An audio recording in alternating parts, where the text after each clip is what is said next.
Enquanto se esforçava por desfazer o embrulhinho, aproximou-se da janela para ver melhor. As janelas estavam todas fechadas, apesar do calor sufocante, e por um momento afastou-se de Raskolnikov, ficando de costas para ele. Ele desabotoou o paletó e tirou a machadinha do nó, mas não completamente. Limitou-se a segurá-la com a mão direita por baixo da roupa. Sentiu uma grande fraqueza nos braços, que se entrumeciam de minuto a minuto e se tornavam pesados como chumbo. Tinha medo de deixar cair a machadinha. De repente pareceu que sentia vertigens. Mas que ideia fazer um embrulho desta maneira? Exclamou a velha, esboçando um movimento para Raskolnikov. Não havia um momento a perder. Tirou completamente a machadinha debaixo do casaco, segurou-a com as duas mãos, sem se aperceber do que fazia, e quase sem esforço, com um gesto maquinal, deixou-a cair sobre a cabeça da velha. Ficou esgotado, mas mal acabara de dar o golpe e lhe voltaram as forças. Como sempre, a velha estava com a cabeça descoberta, e os seus escassos cabelos brancos, ralos, gordurosos e oleosos também estavam, como sempre, trançados em forma de rabo de rato e presos por um dente de pinte, formando um carrapito sobre a nuca. Deu-lhe o golpe precisamente na saliência do crânio, para o que contribuiu a baixa estatura da vítima. Continuava ainda segurando o objeto de penhor numa das mãos. A seguir, feriu-a pela segunda e pela terceira vez, sempre na saliência do crânio. O sangue brotou como de um copo entornado, e o corpo tombou para frente sobre o chão. Ele se deitou para trás para facilitar a queda e inclinou-se sobre o rosto da velha. Estava morta. As pupilas dos olhos dilatadas pareciam querer saltar das órbitas. A fronte e o rosto contorciam-se nas convulsões da agonia. Deixou a machadinha no chão, ao lado da morta, e começou imediatamente a revistar os bolsos dela, procurando não manchar as mãos no sangue que jorrava. Começou pelo bolso da direita, aquele de onde ela tirara as chaves da última vez. Conservava toda a lucidez de espírito e já não sentia náuseas nem vertigens, apenas as suas mãos tremiam ainda. Mais tarde recordaria a maneira sensata e prudente como agira, como tivera o cuidado de não se manchar. Tirou as chaves, tal como antes estavam todas juntas no molho em um só aro de aço. Assim que as apanhou, dirigiu-se correndo para o quarto. Era um cubículo no qual havia uma redoma grande cheia de imagens e de santos. Em frente, encostada à parede, havia uma grande cama, muito boa, com uma manta de seda acolchoada de algodão, feita de retalhos. A cômoda estava no terceiro lado do quarto. Coisa estranha, mal meter as chaves na fechadura deste móvel, apenas sentir o rangido do ferro, quando uma espécie de calafrio percorreu todo o seu corpo. Sentiu novamente vontade de deixar tudo aquilo e de fugir, mas isso durou apenas um momento, pois era já tarde demais para sair. Já estava rindo de si mesmo quando de repente outra ideia inquietante o assaltou. Lembrou-se que podia perfeitamente ser que a velha estivesse ainda viva e voltasse a si. Deixando as chaves e a cômoda, correu para lá, para junto do cadáver, e levantou outra vez a machadinha sobre a velha, mas não a golpeou. Não havia dúvida de que estava morta. Agachando-se e contemplando-a outra vez de perto, ficou convencido de que o crânio estava partido e até um pouco torcido. Sentiu vontade de apalpá-lo com o dedo, mas retirou a mão. Era evidente que não tinha necessidade nenhuma disso. Entretanto, o sangue já formara um charco sobre o chão. De repente reparou que ela tinha um cordãozinho no pescoço e puxou, mas o cordão era forte e não se partiu. Além disso, estava empapada em sangue. Experimentou então tirá-lo por baixo do peito, mas havia qualquer coisa que impedia. Cheio de impaciência, já ia tirar outra vez a machadinha para cortar o cordão sobre o corpo, mas não se atreveu, e com muito trabalho, manchando as mãos e a machadinha de sangue, depois de 2 minutos de esforço, partiu o cordão sem tocar com a machadinha no cadáver e tirou, não se enganara, uma bolsinha. Do cordão pendiam 2 cruzes, uma de madeira de cipreste e a outra de cobre, e além disso uma pequena imagem de esmalte, e juntamente com elas havia um porta-moedas gorduroso, de pele de gamo e com fecho de aço. O porta-moedas estava cheio. Raskolnikov guardou-o no bolso sem examiná-lo. Pôs as cruzes ao peito da velha e, pegando outra vez a machadinha, voltou de novo para o quarto. Apressou-se terrivelmente. Pegou as chaves e de novo usou-as. Mas tudo parecia inútil, não cabiam na fechadura. Não que as mãos lhe tremessem, mas porque se enganava sempre. E embora visse que não era aquela a chave, que não entrava bem, persistia. De repente, recordou-se e compreendeu que aquela chave grande, com o palhetão denteado, que estava ali entre as chaves menores, não devia ser a da cômoda, sem dúvida alguma, conforme pensaram anteriormente, mas a de algum cofre, e que talvez fosse nesse cofre que tudo estivesse escondido. Abandonou a cômoda e meteu-se imediatamente debaixo da cama, por saber que geralmente as velhas guardam os cofres debaixo da cama. De fato era assim. Encontrou ali uma grande arca, de um arcan, né? De comprimento com tampa abaulada, forrada de couro vermelho e com pregos de aço. A chave denteada entrou de primeiro e abriu-a logo. Na parte de cima, sob um pano branco, havia uma samarra, um vestido de seda, debaixo de um chale, e depois no fundo, segundo parecia, só havia trapos. Começou por limpar as mãos manchadas de sangue sobre a guarnição vermelha. Como é vermelha, não se notará o sangue sobre ela. Mas de repente caiu em si. Meu Deus, será que eu perdi o juízo? Pensou assustado. Mas mal acabara de remexer aqueles trapos, quando debaixo dessa amarra escorregou um relógio de ouro. Apressou-se a esvaziar o conteúdo do cofre. De fato, entre aqueles trapos havia objetos de ouro escondidos, provavelmente todos eles empenhados, resgatados e por resgatar pulseiras, brincos, alfinetes de gravata, etc. Alguns guardados nos seus estojos, outros simplesmente embrulhados em papel de jornal, com muito cuidado e perfeição, em 2 folhas de papel e atados com cordéis. Sem se demorar absolutamente nada, pôs-se a guardá-los nos bolsos das calças, do casaco, sem abrir os estojos nem desfazer os invólucros, mas não teve tempo para apanhar muitos. De súbito pareceu ouvir passos do quarto onde estava a velha. Ficou quieto e rígido como um cadáver, mas estava tudo tranquilo. Devia ter sido vítima de uma alucinação. Nesse momento ouviu-se distintamente um leve grito, ou melhor, como se alguém tivesse lançado um gemido surdo e depois tivesse voltado a calar-se. A seguir outro silêncio mortal de 1 ou 2 minutos. Sentou-se de cócoras junto da arca e aguardou de alma suspensa, até que por fim se levantou de um pulo, pegou a machadinha e saiu do quarto correndo. No meio do quarto estava Lisavieta, com um grosso embrulho nos braços, e ela olhava estupefata para a irmã morta, completamente lívida e como se não tivesse coragem para gritar. Quando o viu chegar correndo, pôs-se a tremer como a folha de uma árvore, com um tremorzinho leve, e por todo o rosto lhe correram espasmos. Tinha erguido as mãos e aberto a boca, no entanto não chegou a gritar, e lentamente foi recuando à sua frente, para um canto, olhando-o fixamente com teimosia, mas sem lançar um grito como se não lhe restasse coragem para gritar. Ele se lançou sobre ela com o machado, os seus lábios contraíam-se tão dolorosamente como fazem criancinhas quando se assustam com alguma coisa, e ficou olhando fixamente o objeto causador do seu espanto, pronta a gritar. E a tal ponto era simplória aquela pobre Lisavieta, tão pacífica e tímida, que nem sequer se lembrava de levantar as mãos para proteger o rosto com elas, apesar de ser o gesto mais natural e instintivo no momento, visto que o machado já se erguia por cima do seu próprio rosto. A única coisa que fez foi levantar um pouco o braço direito, que estava livre, e estendê-lo pouco a pouco para ele, como se quisesse afastá-lo. A pancada acertou-lhe em cheio sobre o crânio e fendeu-lhe de uma vez toda a parte superior até as têmporas. Tombou também sobre o chão. Raskolnikov estava completamente fora de si. Tirou-lhe o embrulho para largá-lo logo em seguida e correu para o vestíbulo.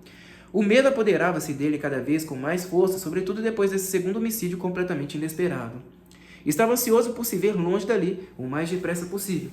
E se naquele momento estivesse em condições de ver e considerar, se tivesse pelo menos podido imaginar todas as dificuldades da sua situação, toda a sua desolação, toda a sua vileza e toda a sua estupidez, se tivesse pensado nisso e também nos obstáculos que teria de vencer para sair dali e voltar para sua casa, poderia muito bem ter acontecido que abandonasse tudo e fosse sozinho correndo e entregar-se, não por medo, mas unicamente por horror e aversão que fizera. A repugnância, sobretudo, surgia e crescia nele a cada momento. Por nada deste mundo se aproximaria da arca agora, nem sequer da sala, mas começou logo a apoderar-se dele uma certa abstração, uma espécie de ensimesmamento. De vez em quando parecia se esquecer de tudo, ou, para melhor dizer, se esquecia do principal, e ficava atento só a insignificâncias. Aliás, ao ver na cozinha um balde meio cheio de água em cima de um banco, pensou em lavar ali as mãos e a machadinha. Suas mãos estavam ensanguentadas e viscosas. Primeiro deixou cair a machadinha a prumo dentro da água.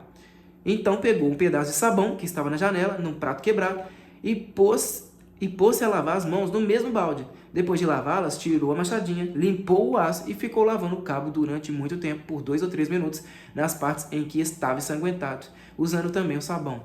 Depois limpou tudo muito bem num pano branco que estava pendurado numa corda, estendida através da cozinha, e em seguida pôs-se a observar a machadinha vagarosa e atentamente junto da janela. Já não havia vestígios, mas o cabo ainda estava úmido. Com muito cuidado, pendurou a machadinha no nó, por baixo do sobretudo. Uma vez feita essa operação e até onde a luz da cozinha escura consentia, analisou sobretudo a calça e as botas. Por fora, à primeira vista, não se notava nada, só nas botas é que havia manchas. Pegou um trapo e limpou as botas, mas apesar disso ainda pensava que podia não ter reparado bem, que podia haver qualquer coisa que saltasse aos olhos e que ele, no entanto, não notasse. Estava parado e meditando, no meio do quarto. Dolorosos, tenebrosos pensamentos lhe atravessavam a mente. A ideia de que estava louco e de que naquele instante não tinha forças para discernir nem defender-se, que talvez não fosse preciso fazer o que fazia. Meu Deus, preciso fugir, murmurou e correu para o corredor, mas aí aguardava-o uma das maiores surpresas da sua vida. Parou, olhou e não queria acreditar naquilo que os seus olhos viam. A porta exterior que dava para a escada, a mesma em que batera e pela qual entrara, estava entreaberta. Nem sequer fechada a chave, nem sequer corrido o fecho, durante todo aquele tempo. A velha não a fechara atrás de si, talvez por precaução, mas, santo Deus, Lizaveta não tinha entrado por ela? E como foi possível não ter ele adivinhado que por alguma parte ela devia ter entrado, mas com certeza não entrara pelas paredes? Dirigiu-se para a porta e correu o trinco. Mas não, isso também não. O que eu tenho a fazer é ir embora, ir embora. Correu o fecho, entreabriu a porta e pôs-se a escutar do lado da escada. Ficou escutando por muito tempo. Em algum lugar, certamente, lá embaixo, gritaram com força 2 vezes. Deviam estar brigando e discutindo. Quem seria? Esperou pacientemente. Por fim, repentinamente, tudo ficou em silêncio. Já tinham se retirado. Ele se aprontou também para sair, mas de repente, no andar de baixo, abriu-se com estrépito uma porta que dava para a escada, e alguém começou a descer os degraus entoando uma canção, o barulho que fazem. Pensou. Tornou a fechar a porta atrás de si e esperou. Finalmente, tudo ficou silencioso, não havia viva alma. Já tinha dado um passo na escada. Quando de repente ouviu novas passadas, soavam muito longe no princípio da escada, mas ele percebeu logo desde o primeiro ruído, quando começou a suspeitar de alguma coisa, que se dirigiu infalivelmente para ali, para o 4º andar, para a casa da velha. Por que seriam assim tão especiais e significativas aquelas passadas? Eram pesadas, precisas, calmas. E ele já estava no 1º andar e continuava subindo, cada vez se ouvia melhor, cada vez se ouvia melhor. Sentia-se a respiração pesada do visitante, já começava a subir o lance do 3º andar. E de súbito pareceu-lhe que ficava petrificado, como se aquilo fosse um sonho daqueles em que nos atacam e querem nos matar. E parece que estamos pregados ao chão e nenhum braço podemos mexer. Até que finalmente, quando o visitante já estava prestes a chegar ao 4º andar, ele estremeceu todo. De repente, então recuou rapidamente ao patamar e fechou a porta atrás de si.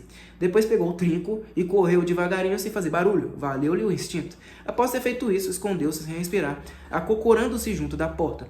O visitante e desconhecido já estava ali. Encontravam-se agora os dois, um perto do outro, como ele estivera antes em relação à velha, quando a porta os separava e ele escutava de ouvido alerta. O visitante respirou várias vezes com dificuldade. Deve ser gordo e alto.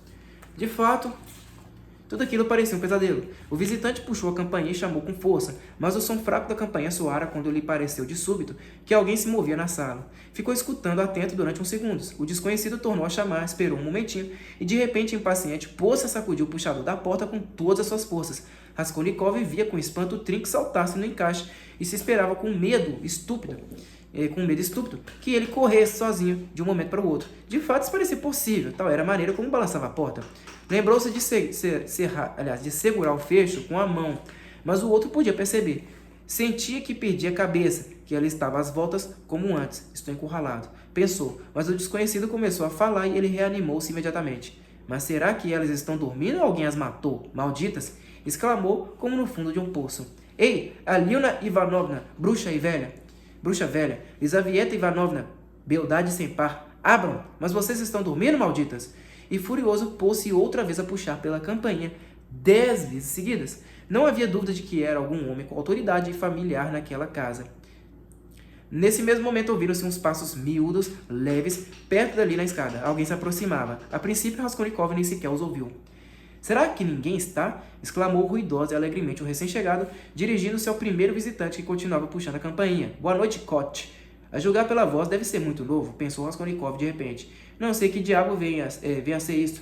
Por pouco que não dou cabo da fechadura, respondeu Kot. Mas como é que sabes o meu nome? Essa é boa, pois se há 3 dias jogamos juntos 3 partidas seguidas de bilhar na casa de Gambrinus. Gambrinus. Espécie de cervejaria de estilo alemão, casa de passe local para encontros e bate-papos entre homens, com uma sala adjacente para o jogo de bilhar, muito em voga na época.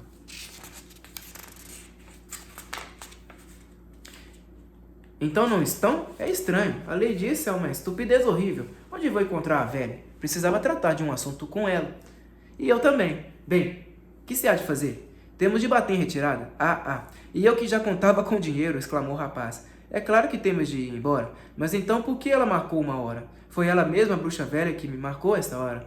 E da minha casa até aqui ainda é uma estirada. Também não consigo imaginar onde ela teria ido. Todo um ano metida em casa, o diabo da velha a resmungar e a dizer que os seus pés doem, e de repente some e vai se divertir. E se perguntássemos ao porteiro? O quê? Onde é que ela foi quando volta? Diabos, perguntar, mas ela nunca sai. E tornou outra vez a sacudir a fechadura. Que diabo, não temos outro remédio senão irmos embora. Espere, exclamou o rapaz de repente. Olhe, não vê como a porta cede quando é sacudida? E então? Isso quer dizer que a chave não está posta e apenas o fecho corrido. Não sente ranger o fecho? E para correr o fecho, precisa estar em casa, compreende? Donde se conclui que estão em casa, mas que não querem abrir. O quê? Isso é possível, objetou Cote, admirado. Então estão lá dentro? E tornou a balançar a porta. Espere, tornou a exclamar o rapaz. Não puxe dessa maneira. Repare, aqui há qualquer coisa de estranho. O senhor chamou, sacudiu a porta e não lhe abrem. O que quer dizer? Ou elas desmaiaram ou o quê? O quê? Olhe, vamos falar com o porteiro. Pode ser que ele as faça despertar. É verdade. E deslizaram ambos pelas escadas abaixo. Espere! Fique aí enquanto eu vou lá embaixo na portaria. Mas por que eu hei de ficar? Pelo sim, pelo não. Bem, então. Olhe, eu ando me preparando para o juiz de instrução. É evidente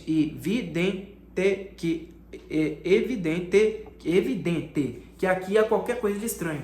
Gritou-lhe o rapaz com veemência e se pôs a correr desabaladamente pelas escadas abaixo. Cote ficou em cima, tornou a puxar a campainha mais uma vez, suavemente, e essa deu um toque. Depois, devagarinho, como se refletisse e usasse de prudência, pôs-se a sacudir o puxador da porta, sacudindo-a de um lado para o outro, como se quisesse certificar-se bem de que só o fecho estava corrido. Depois, resfolegando, agachou-se e pôs-se a olhar pelo buraco da fechadura, mas a chave estava por dentro, de maneira que não podia ver nada. Raskolnikov estava de pé, de machadinha em riste, quase delirando. Já se via atacando-os também quando entrassem. Enquanto eles chamavam à porta e conversavam por mais de uma vez, lhe ocorreu a ideia de sair de repente e de acabar com todos de uma vez ou interpelá-los da parte de dentro. De vez em quando sentia impulsos de insultá-los e de discutir com eles assim que abrissem. Era como isso poderia acabar mais depressa, foi o pensamento que lhe atravessou a mente. O tempo passava, um minuto, outro. Ninguém aparecia. Cote começava a remexer-se. Mas que diabo! Exclamou de repente com impaciência, deixando o seu serviço de sentinela. Correu pelas escadas abaixo de roldão e fazendo um grande barulho com as botas. Depois as passadas cessaram. Meu Deus, que hei de fazer? Raskolnikov correu o fecho, entreabriu a porta, verificou que não se ouvia nada e de repente, sem se demorar a pensar, saiu, fechou outra vez a porta atrás de si, o melhor que pôde, e correu pelas escadas abaixo. Já tinha descido 3 lances, quando de repente percebeu um grande alvoroço lá mais embaixo. Onde esconder-se? Era impossível esconder-se em qualquer parte. Apressou-se a retroceder para o 4º andar. Ah, se sátiro esse demônio! Apanhem-no! Dando um grito. Alguém saiu de um andar qualquer e não corria, mas parecia precipitar-se pela escada, gritando a plenos pulmões. Mítica, Mítica, Mítica, Mítica, vai para o diabo que te carregue.